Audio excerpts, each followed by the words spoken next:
Cher Joseph, cher Antonio, cher Marc, je remercie l'Union européenne et les Nations unies d'avoir organisé cette 5e conférence de Bruxelles.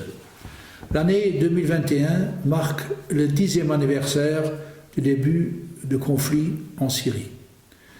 10 années de guerre, cela veut dire 10 années de mort, 10 années de souffrance, 10 années de destruction et de déplacement, 10 années de crimes de guerre et de crimes contre l'humanité.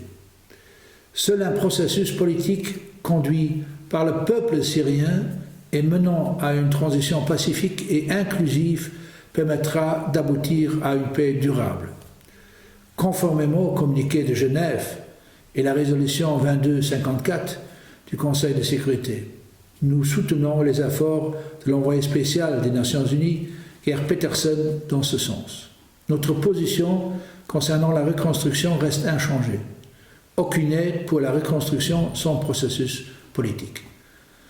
Le simulacre d'élections que le régime syrien s'apprête à organiser dans les quelques semaines qui viennent ne répond ni aux aspirations du peuple syrien, ni aux critères déterminés par la résolution 2254. La paix ne sera pas possible tant que l'impunité pour les crimes les plus graves persiste.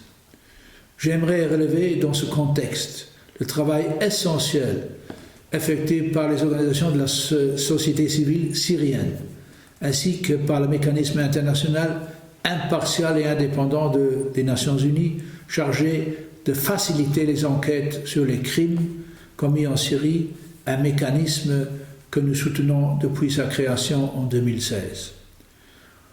En attendant une solution politique, l'aide doit se poursuivre. Il est impératif que l'aide humanitaire transfrontalière en direction de la Syrie puisse être renforcée. Nous ne pouvons pas abandonner le peuple syrien.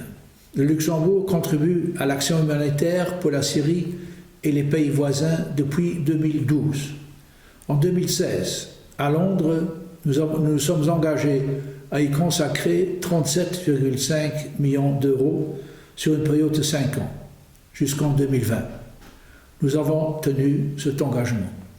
Aujourd'hui, je peux vous annoncer que le Luxembourg a prévu d'allouer 13 millions d'euros pour les 2 années à venir. Cet engagement nous permettra notamment de continuer notre appui à l'initiative No Lost Generation de l'UNICEF. L'éducation des enfants syriens est essentielle pour bâtir un avenir meilleur pour leur pays. Je vous remercie.